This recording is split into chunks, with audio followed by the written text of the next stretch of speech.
Welcome. Happy St. Patrick's Day. Giancarlo got the memo. He's not wearing green. Carmen not wearing green. He spent a lot of green yesterday in the dentist. And John Nelson, I expected you to at least come with green here. You got a bunch of $1 million What's that? That's green. That is green. scarves. Well, Hello. all right. So let's get to this, and then I'll throw it to Giancarlo. Giancarlo, you went to the home opener of TFC, correct? Carmen, you went to the home opener of TFC, right? I want you guys to tell me the difference on the home opener. How you sat in the media box, Giancarlo. First of all, for Norm, because this is always the question for Norm Rumack. He doesn't care about the game. How was the food? How's the food? That's What right, did we St. John. have? That was it was chicken wings and Chicken macaroni and cheese. chicken wings on a home opener. All right. Anyways, your opinion of the home opener, and then I'll go to Carm. Go ahead. Yeah, like Bob Bradley mentioned it perfectly. Like it was a little shaky at times, I guess you can say, on the defensive end for the first 15 minutes, but they turned it around. They got the goal. They actually went to the half while they had the lead, so that was a surprise because TFC usually they're known for giving up leads, but in the second half they do give up the lead. And again, it's just something where you invest in a back line, you invest in a goalie, you have this offensive talent, and Bernadeschi wasn't getting the service like I think he would have wanted. I think he should have moved into the center. That would have probably solved a lot of issues, but they ended up giving up the goal and they had a tie, so a draw. So I don't know what they're gonna really do to change that. Insigne is obviously probably not gonna play It's called tomorrow. get healthy, dude. You ain't got nobody. Yeah, perfectly said. All right. Carm, who had root canal surgery yesterday. What a trooper. What a trooper. Playing hurt. I know a coach, headmaster coach of York University, who would be proud. All right. What did you think of the home opener last week, Carm? I mean, like, they were lucky to get out of there. I mean, when you're talking about getting out of your home game, home opener with a tie, it says something.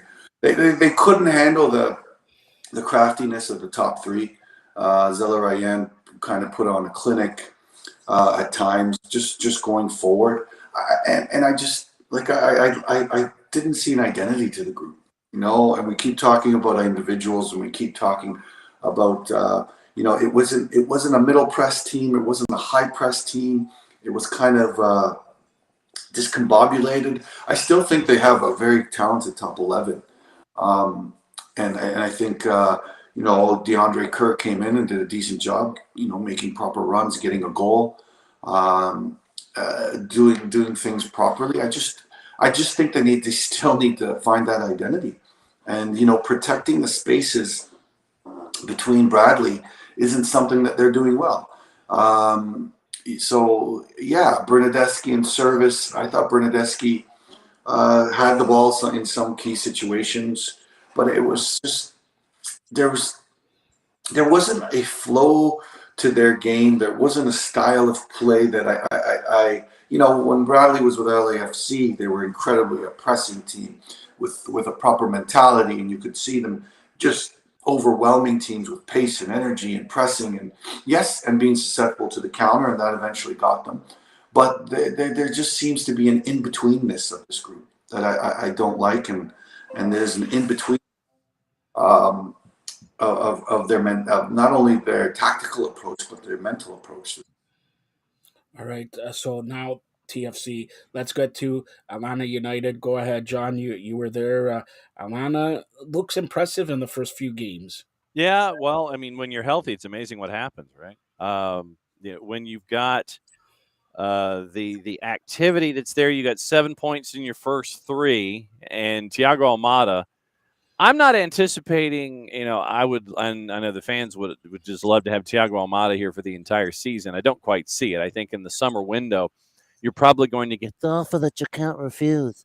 And it's probably going to be somewhere close to $40 million. And there's probably going to be some team in La Liga that is going to want to bring him over.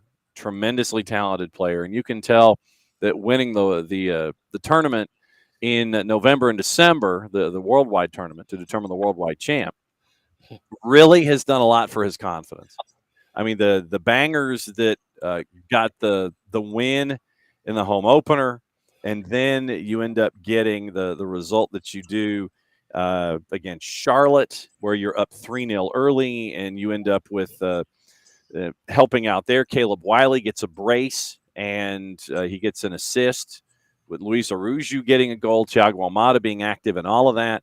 And I think that, when you've got a front and you're still trying to get Derek Etienne Jr. healthy to where he's 90 minutes fit, you're trying to integrate to Yorgi Sakamakis, and you're going to lose him for the Columbus match, probably for international duty. And then, you got Luis Araujo on the right-hand side. Like I said, it's amazing what happens when you're healthy. And I know that you're still trying to bring in players at the back. Ozzy Alonso still recovering from his ACL injury and things like that. But, I mean, you got 7 points out of your first 3, and you're at the top of the table in the East. No complaints. It just kind of went about it a little differently than you probably would have liked. All right, so John, you'll start us off. Atlanta this week. What can we expect from Atlanta United? Well, I think it's probably more along the lines of what can we expect from Portland Timbers, who are resembling. We had an interview. We had one of the shows on the network with Nico Moreno from Pulso Sports in the Soccer Bar, and he referred to Portland as Hospital FC because they've got like 8 players out with various injuries, and Vander is a part of it. Yimi Chara is a part of it, and you're going to have Gio Savarese be, and I know that folks look at this word poorly when it's used, but he's going to be very pragmatic. It's like, okay, what do I have to work with here? I mean, literally, it's like, it's like Anthony Bourdain trying to figure out, okay, it's like I've got the leftovers from yesterday's special, and then you try to create a soup. It's like, try to figure out what you're going to do to repackage the leftovers that you have, and it's probably going to be, something 3-5-2-ish, 5-3-2, and try to figure out when you can take advantage of turnovers in the attack. I don't think you're going to have 75 guys behind the ball because that's just not his DNA. What is Neil Peart here or something? It's John Carlos, I think. John Carlos moving every. Something fell here. Yeah, the microphone fell here. Microphone fell. All right. But no, I anticipate Giovanni Savarese, making sure that with the pieces that he has, he's going to come in and try to get something of a result. It's not going to be like Toronto when they came in and the Toronto FC and Big Shot Bob thought the ball had cooties and just kind of was like, all right, we're going to boot it and then try to take advantage of a turnover or something like that. But, it's going to be a challenge for Atlanta United, but I think that you can create, once again, I think that off turnovers, you can create short fields, pinning the players in on the edges for Portland, creating short fields and opportunities inside the 18. Atlanta United should come out with full points, but I want to see how Portland stacks up. All right, let's get to TFC. Giancarlo will be attending at BMO Field. Hopefully, it's not as cold as last week. Go ahead, Inter Good luck Miami. on that, brother. Yeah, well, it looks like rain. Finally, it looks like maybe next week we get 5 degrees, John. maybe 5 degrees. End of March, 45 Fahrenheit. Great weather here, all right? No global warming going on or anything. But yeah. All right, Giancarlo, go ahead. Inter Miami and TFC, and then I'll go through Carmen. Go. Yeah, I think they need to turn this around here. Like post-match last week, Bernardeschi talked about how he was upset with it because 2 draws his mentality. He wants to get wins all the time, and I think honestly, he could be the next captain of this team if he stays around long enough. And just the way he talks about the team, the way he conducts himself, I think that's a captain material. But in terms of Bradley, what he has to do here. Osorio on the left wing, I don't think that was working. I think they need to do something else. Add the 3 midfielders together, continue to build that chemistry. Maybe you bring a Peruzza or Hugo Mbonge onto the left wing. I don't think you should be having your center midfielder working off the wing and just ruining that chemistry when they're all healthy, which is a rarity on this team right now. And while Insigne's out and on the sidelines, you have to continue to build some level of competition for a striker or left wing roles like that, when these guys get an opportunity, like Peruzza, I don't know why he didn't get an opportunity yet, but there's options here on this team, and it's whether Bradley wants to just be comfortable with the same guys going in and out, or if he wants to try something new, which obviously once you're in the league this long, it's hard to do. So I'd like to hear maybe him change something up. Like Marc-Anthony Kaye, I don't know if Carmen would agree with this, but if he were to move up more from being further back and to more of an attacking role, kind of like what he had at York U, wonder if that would work out on this team, especially with the service you get from the right wing. I think that would be another interesting move there. What do you say? Yeah, Carmen?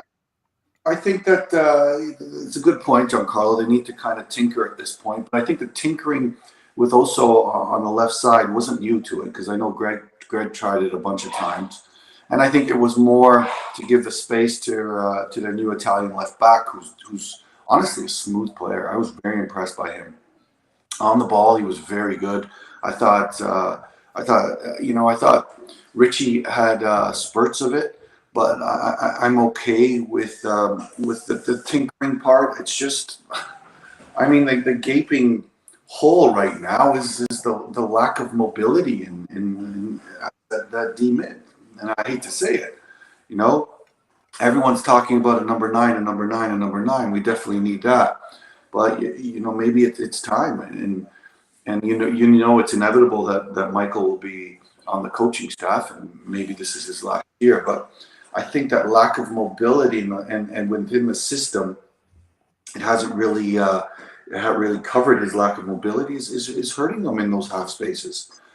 And I think that's a key. I think Mark and also and Richie have to have better performances, more impactful performances going forward, and like you said, Giancarlo, more brave or courageous performances going forward. And then hopefully Hedges can kind of organize their defense while they're in the attack. But it just, it was lackluster, except for if the Italian left back Peralta. I really liked him. I liked his smoothness. I liked his ability to play. I wasn't overly impressed by the Norwegian center back. I thought he was okay, but a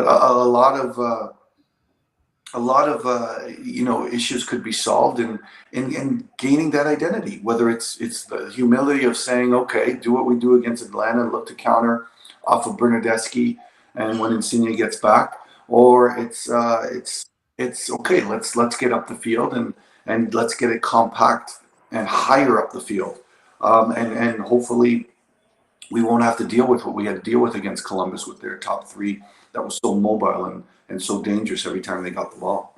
John, do you want to say anything about this? You got to get healthy first, and I think it's a test for Bob Bradley in trying to figure out. Okay, you don't have your big guns up top. We don't have an update on Dio or Io Akinola and their health, do we?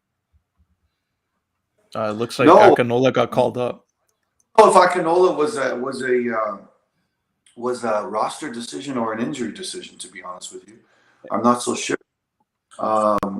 So I mean, the only one that's the question, John, is the depth. They have their top 11 is, like you said, if one goes out, then we're in trouble. Insigne out, and I mean, I'm not surprised that he's not going to play until it's about 10, 15 degrees. But yeah, these are issues of depth as well, and these are issues of Bill Manning issues in getting proper players in. And obviously, although amazing in giving the young guys opportunities, like Kosi and Lucas, they've fallen a little bit out of favor. So yeah, I wouldn't see it as a question of getting healthy, except for obviously Lorenzo Insigne, but a question of getting more depth, situational depth, down a goal up.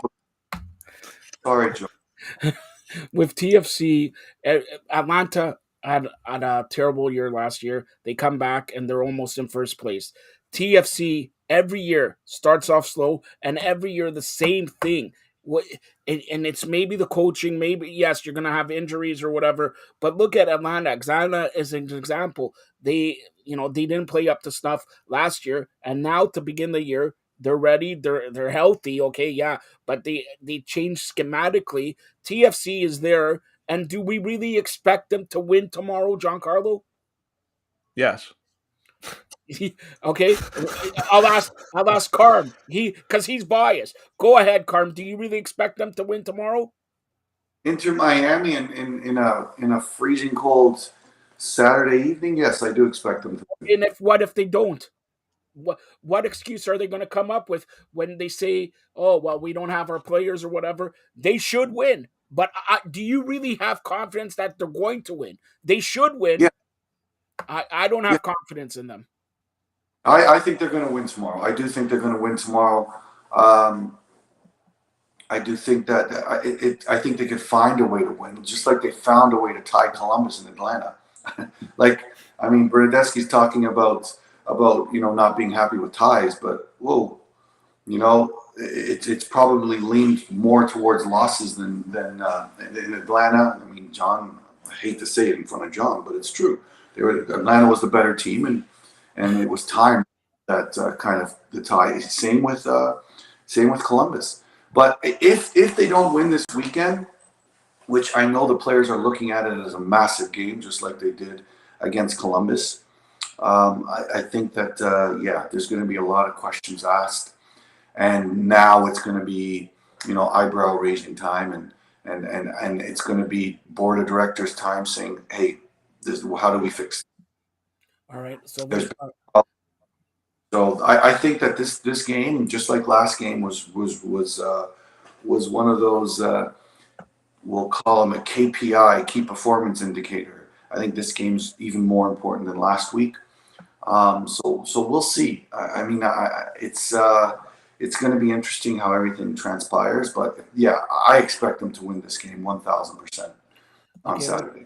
Let's talk about some other team that has not lost a match yet, and I'm talking about St. Louis, not FC, SC. All right, don't forget they're not FC, they're SC. Giancarlo. All right, when you write the game report, I want SC, not FC. John, you start us off. How surprising are you that they haven't lost and they looked good in their matches?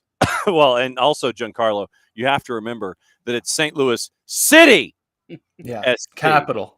It's all capitals, and they play at City Park, all capitals. So, sometimes to get results early in a year, you've got to be fortunate. And I don't know what it is about playing St. Louis, but there's always that moment, at least in the last two matches, where you've had just an absolute giveaway that created a chance for St. Louis in one match. And then you had in the match against Austin, Jared Stroud yelling out at Kip Keller. And folks have zaprudered this film, and that's your Google search for today, kids, where Keller, who played with Stroud last year. Stroud was a member of Austin FC last year. Stroud was one of the first selections for St. Louis this season. And there's that moment in the match where it's still has circulated, where you literally have Jared Stroud going like this. His hands are out and he's calling for the ball from Kip Keller. Only problem is Keller still plays in Austin. So Keller, hearing Jared Stroud calling for the ball, passes it backward to Jared Stroud. And of course, it's inside the 18. Stroud turns, fires, and scores, and so he doesn't celebrate, but I get it.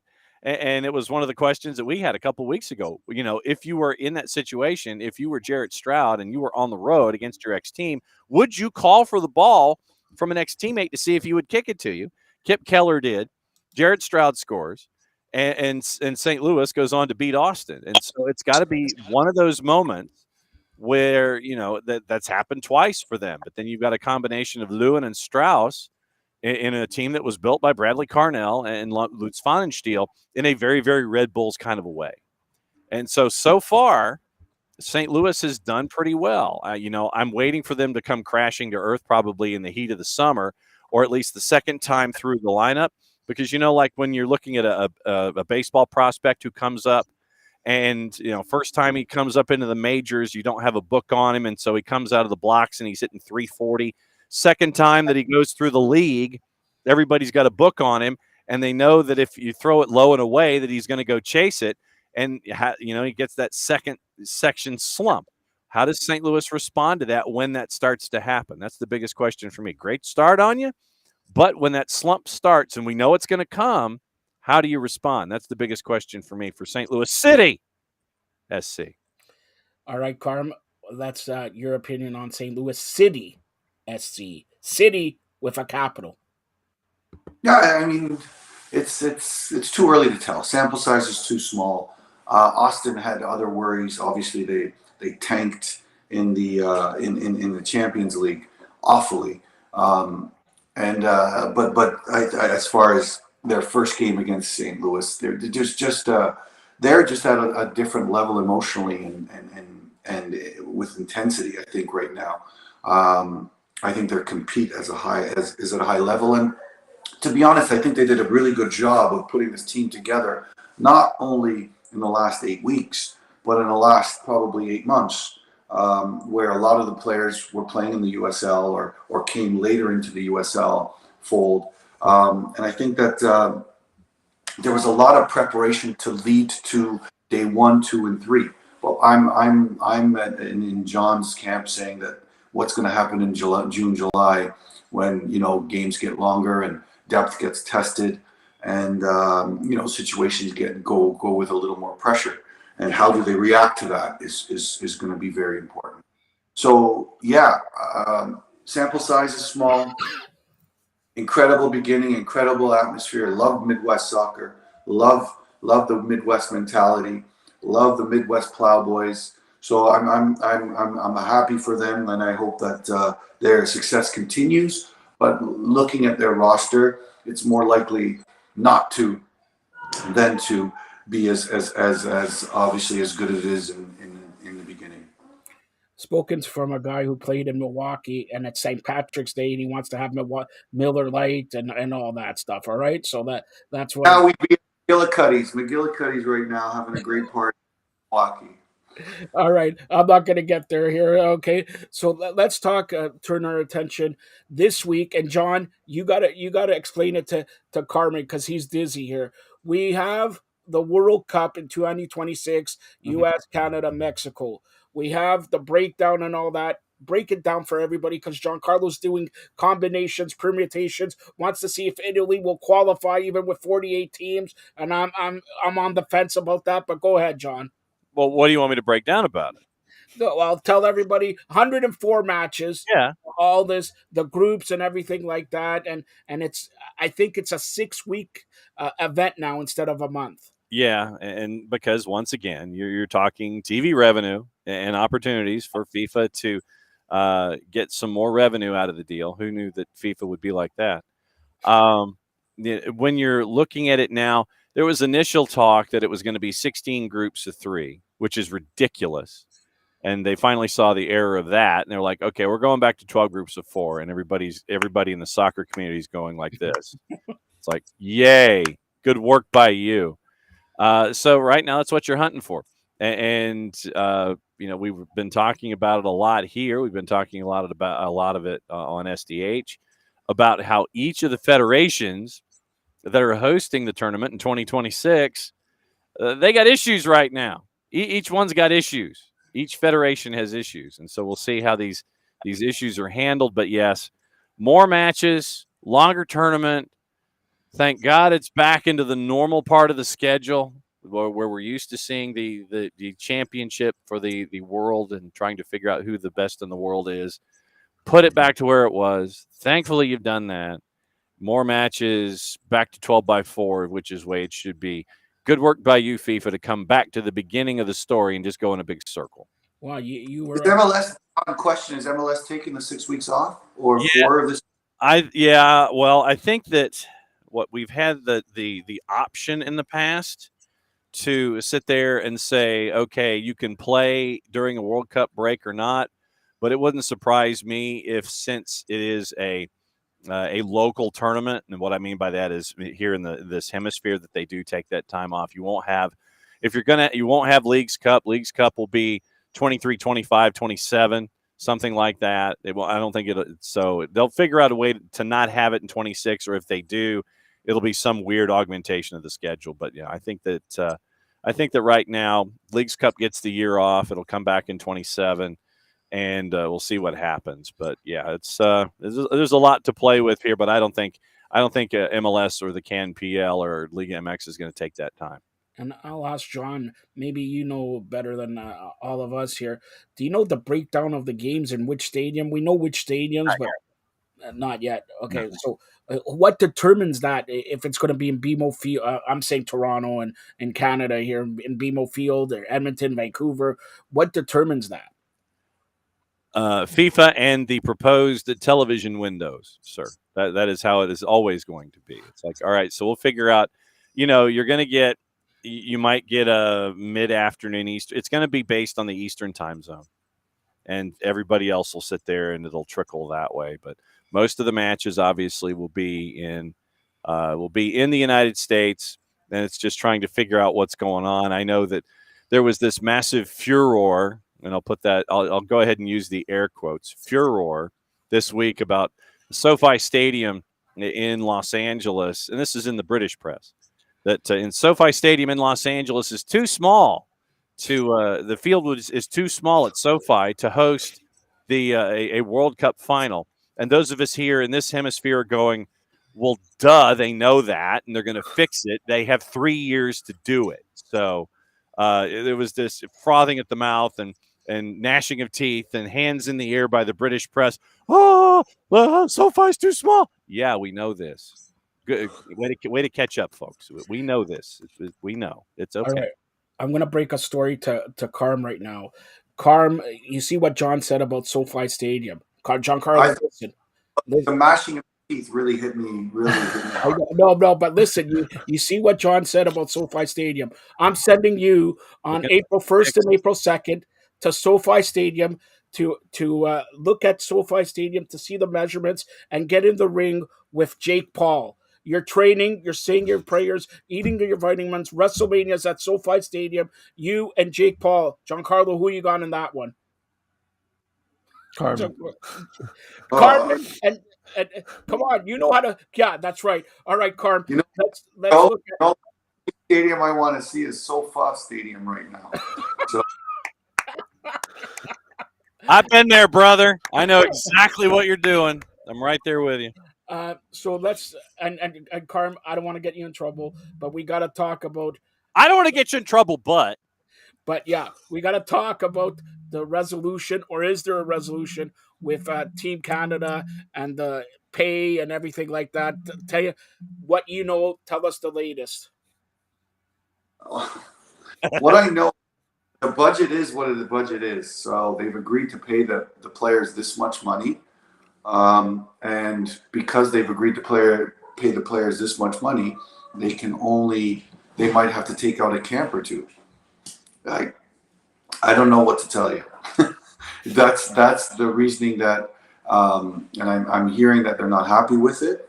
I'm hearing that, that they're not happy with, which is fair. They're not happy with the commitment of the CSA on promoting and preparing for the Women's World Cup, which is fair. That they're saying that the men got so many more resources and more camps or whatever it was to do those things. Yes, but again, the women qualify pretty much in John, help me out, maybe one tournament that lasts over a few weeks.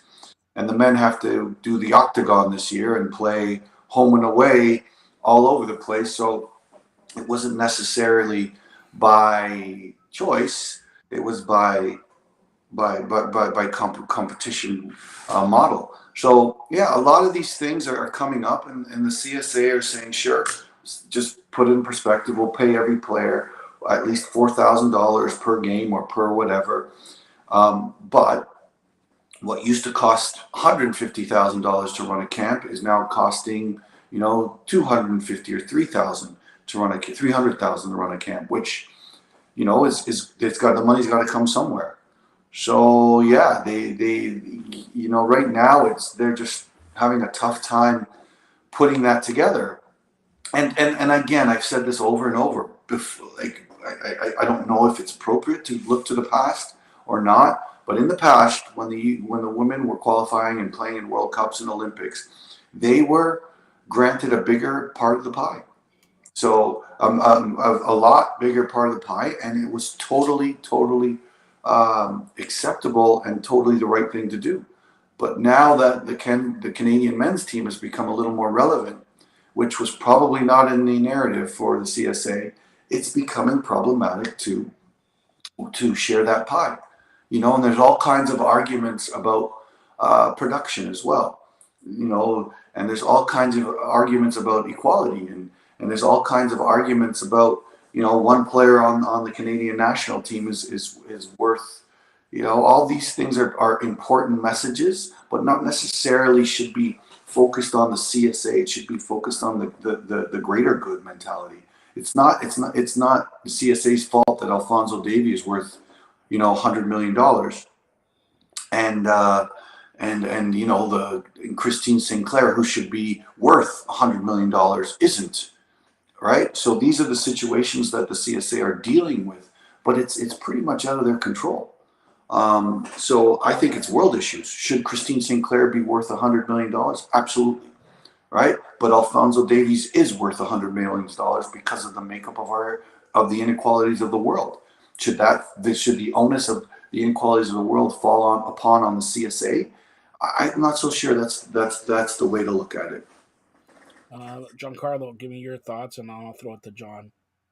Well, Bontas is out, so whoever replaces him, now they have an opportunity to recommend who they would like to be in that spot and deal with them. Well, Charmaine Crooks, you're not so happy with Charmaine now, and Charmaine may step down already. So yeah, it's tough to put your head around it, but the reality is the reality. So what if I nominate some guy named Carmen Asako? Would you take it? To do what? I can't because look, you I can't add properly. Sorry? By the way, if we're talking about 400,000, you could pass it to me and John a little bit. We're wearing green. Come on. All right. We need green. All right. But no, seriously, if you were in charge of CSA, CSB, and all this kerfuffle, who would you put in charge that you have backing on? That you back? Joe, I don't think it's. Again, Nick was an easy target because of the way he said things or because of the way he presented himself, but it wasn't his fault by any means. Nick was caught in the situation. Mind you, he's been on the board since 2017, and he was part of making these decisions, especially CSB. But I think the reality is the reality. What you can control is what you can control. I mean, CSB, put in their own money, put in money that it came out of their pockets. Like they were trying to help the federation. Obviously, there's a focus on CPL there because they want that CPL to be more successful and more valuable. But they haven't done it. No one has done anything wrong. People are trying to point fingers at people doing things wrong, but I don't think it's wrong.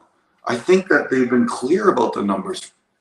I think that they've granted all the equality. I mean, and put things in perspective. This is Canada, the most equal place in the world, the most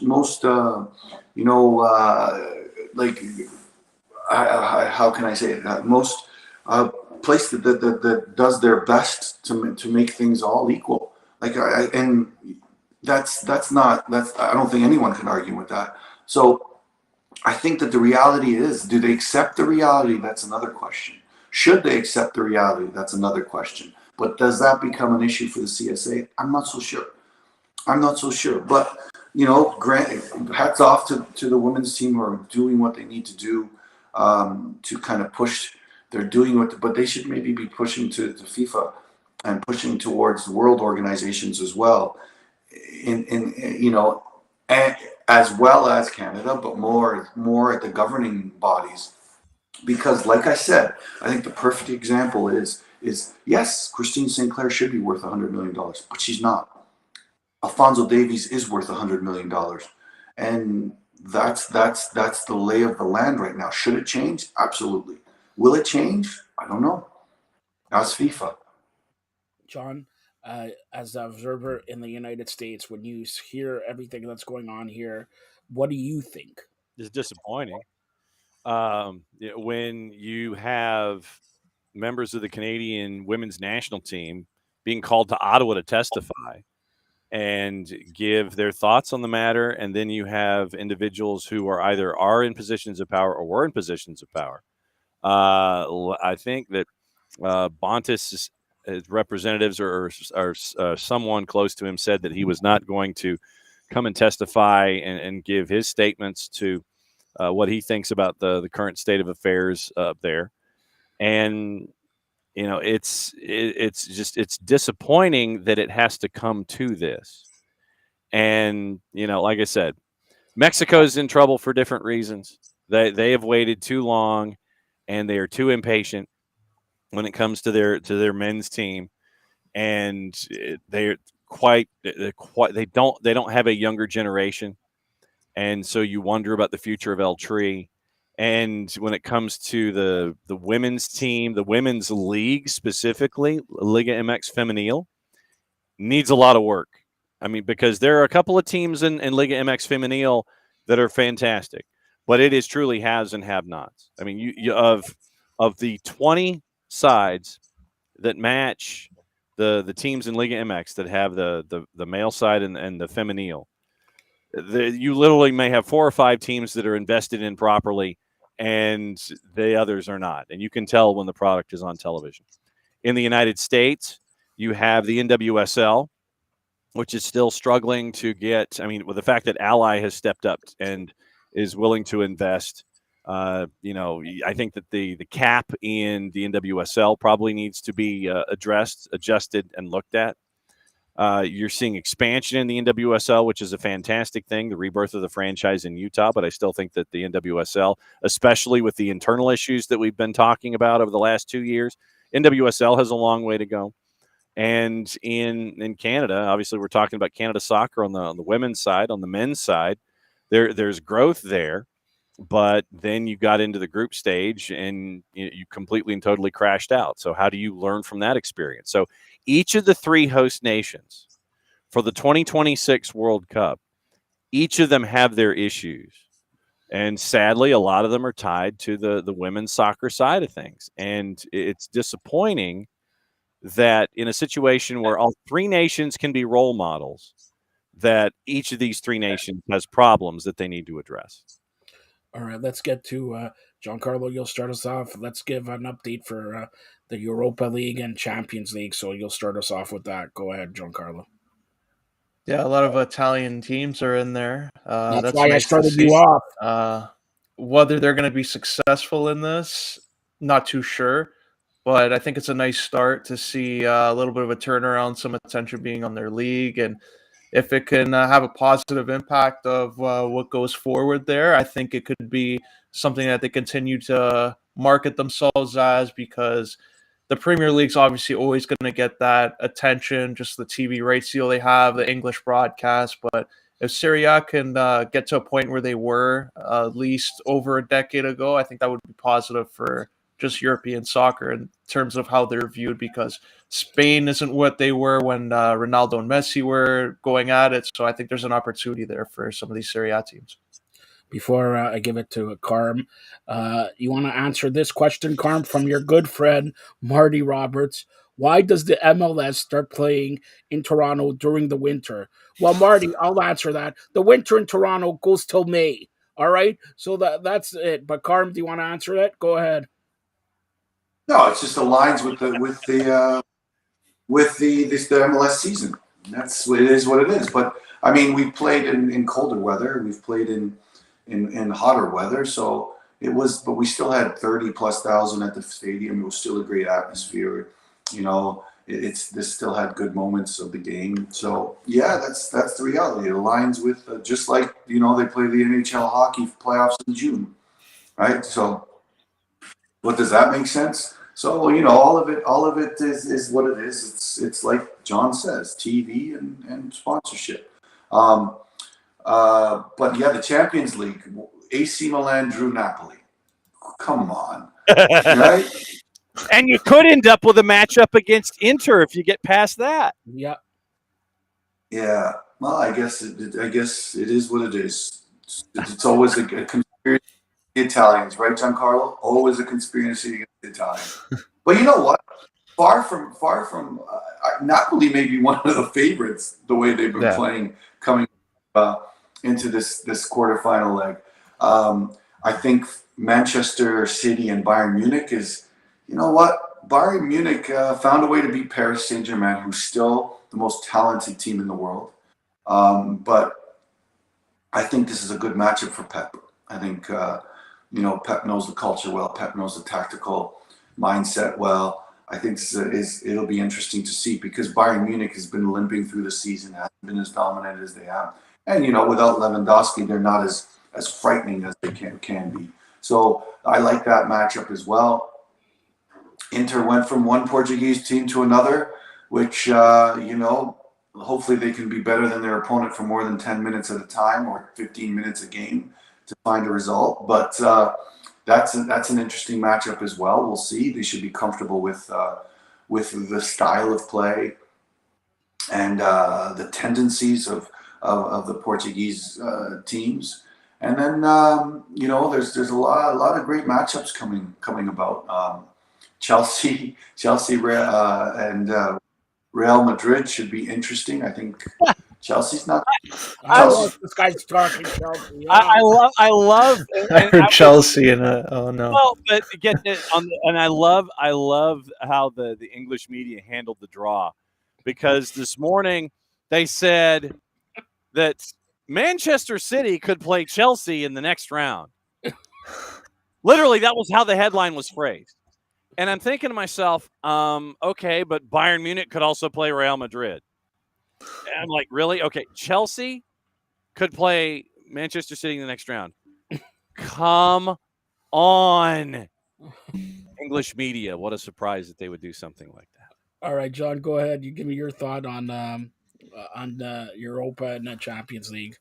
I think that coach is onto something. Obviously, with Manchester City, I think that Bayern can be had, but I think that you're going to end up with Bayern and Real Madrid in that round. So, you ain't getting that from me. I'll tell you that right. Wait, Carm, I'll read it. Sorry, John. All right. He has to run another great show. Yeah, of course. The number one soccer show on the internet, and number one also soccer down here. Let's make it one to remember. Carm, sing happy birthday for the kid there. Not happening. There's an injury here. We can't do that. He had a tooth problem and all that. Listen, I got. All right, so go ahead. Sorry, John, but that I had to put that in. Oh, that's Carm's best friend, Marty Roberts. Oh, no question. No, I'm and I love the optimism of West Ham in Europa Conference League. Right? It's like, yeah, we're looking to make a run in Europa Conference League, and I'm like, really? Okay, you got Ghent. Good luck on that. Conference League, you're looking at what? All right, so Europa League quarterfinals: Manchester United, Sevilla, Juve Sporting, Bayer Leverkusen, Union Saint-Gilloise, Feyenoord, and Roma. And I think what you've stacked one of those. You've stacked one of those brackets, and the other one is going to be interesting just because of the lack of stacking. But you've got Manchester United, Sevilla, Juve Sporting in one bracket, in one quad, and then you have the other four in the other quad. So for me, that's interesting. And then Juve or Sporting versus Manchester United, Sevilla. Don't overlook Sevilla, people. And then Feyenoord, Roma. I think that opens that up for Roma to work their way through in the Europa League. So, but yeah, the optimism of folks about West Ham. You're fighting for relegation, and you've got Ghent in the Conference League quarterfinals. Lech Poznan, Fiorentina. I got Fiorentina. I've got Ghent. I've got AZ Alkmaar and I've got Nice, so it'll be interesting in Conference League. But yeah, I loved how the phraseology was. Yeah, you could see Chelsea and Manchester City in a city. Completely overlook Real Madrid. Yeah. Who are these Real Madrid people? I have no idea. So we're going to close it out in a couple minutes. But, Carm, let's first start talking about the CPL and your teams for this weekend. Are you going to be able to coach with that toothache you have, because you can't sing happy birthday to Giancarlo? You can't. Are you going to blame it when you win or lose? Or are you going to blame it on your tooth or your dentist? Mm-hmm. Well, the schedule is coming out for League One. I think Vaughan's first game is against North Toronto, which is pretty much neck and neck with Vaughan last year. So the schedule is coming out, both men and women. So stay tuned for that. And then obviously the Canadian Championship. Vaughan playing in Montreal on April 18th at Saputo Stadium. Should be interesting. So yeah, lots of work to do in between. Obviously not the best conditions because we're kind of not training outdoors just yet because there's 2 feet of snow on the fields. What? But hopefully there's no. Yeah. Yep. No, you know, tonight it's going to snow also. All right. So happy St. Patrick's Day to you, John. Well, great. And Vaughan's still going to beat Montreal, right, Carmen? Vaughan's still going to win. Here we go again, this guy. Oh, Giancarlo, I've been sleeping like a baby every night, waking up on the crying and screaming. So why do you make me do that? Mm-hmm. All right. So, John, you'll start us off. Tell everybody how they could get a hold of you. And guys don't want to come to office, a Fired Up Network office, to get their book personally autographed by John Freeman Nelson. This guy, Carmen Asako, says he's going to treat me for lunch, dinner, and everything like that. Nino Diversa. Yeah, that's right. The cheapskate. He's got a bad tooth right now. He can't. I don't think food and chewing that's the best option. I go to eat, and he just watches. That's the best date. Absolutely true. Easiest ways on the Twitters right there at OSG Nelson, also at Soccer Down Here. Soccer Down New Daily Radio, 9 a.m. until 11:05, 9:05 to 11:05. We're on Turner Time, East Coast. Soccer's morning show goes through everything going on in the world of soccer. And don't forget to download the Soccer Down Here and OSG Sports apps available iOS and Android. If you like reading books, Noble Strong Lessons in Destiny, Book 6 is there. Do a John Nelson search in Amazon. Probably the easiest way to get Noble Strong. 356 pages about high school football in a very small town and how a small town wraps itself around a family in need. So that's book number 6, and we're plotting, I think, 7 through 11 right now when it comes to the books. So that's the easiest ways. That's the Hall of Famer, John Freeman Nelson from Atlanta. And by the way, Carm, you got to watch his soccer show. You learn every day from the soccer show, his soccer show. Watch it on Twitch, 9:05, all right? Every day. Giancarlo, go ahead. You're going to be attending TFC tomorrow. Go ahead. Yeah, you can follow me on Twitter, John_411, Instagram, Giancarlo_Alino. Check out my articles on firedupnetwork.ca and sportskeeda.com. And if you're in Toronto, we got a great guest coming up. Who's the guest? Some hints. They're very intelligent. They're, let's say, stunts were something they know how to do. What else is another one? Highly intelligent is another one. Television. Can you find Carlo? Come on, give me more hints. Come on, I still didn't get it. I think stunts was a good one. Stunts. All right. So it's not Phil Kessel and a hot dog. All right. So Carm, go ahead. I know your teeth aches or whatever, but I'll do for your friend, for your best friend, Marty Roberts. Me and you will do a duet. A duet. John will rate us a duet for Giancarlo Alino, who turned. How old did you turn, Giancarlo? 28. 28? I thought you're 26. All right, 28. Ty Domi's number. All right, Carm, are you ready? Yeah, come on. Yeah, my connection's a little bad right now. I think I'm cutting out here. No. Seriously. Carm.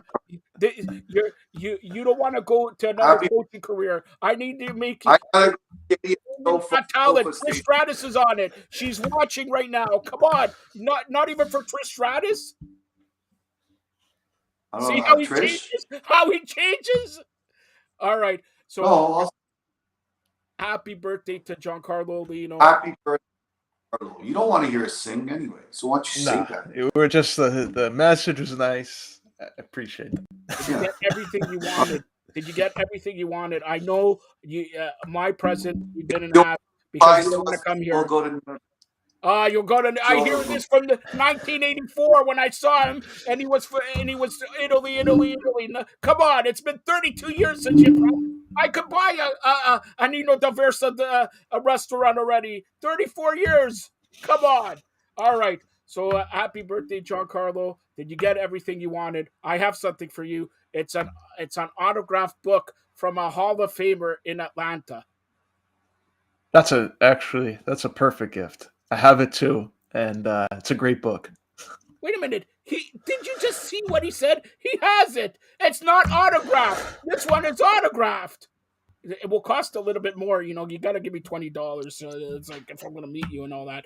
But anyways, stay tuned for more great programming today. We're going to do a Maple Leafs Forever pregame show and the postgame show for the Toronto Six. The Toronto Six are in the PHF playoffs.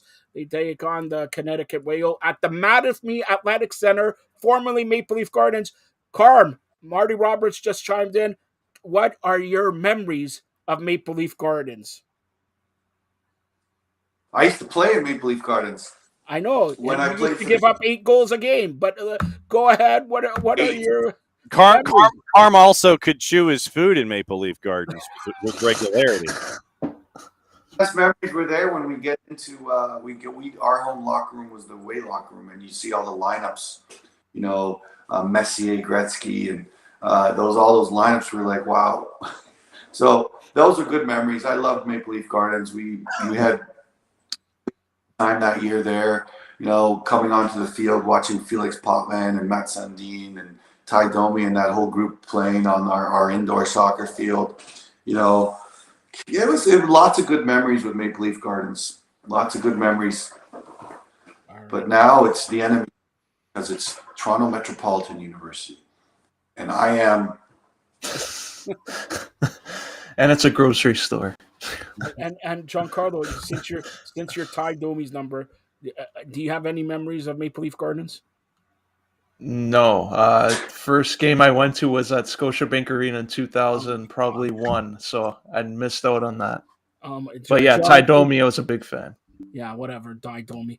All right, Ty Domi, you come here and I'll finish you what I finished in 2000 with you. Thanks, Shane and Darcy. All right, John, any memories of Maple Leaf Gardens? Walking past it on my way to the post office where they actually play games now. So yeah, that's and the beauty of YouTube, you get to watch like the last games and things like that.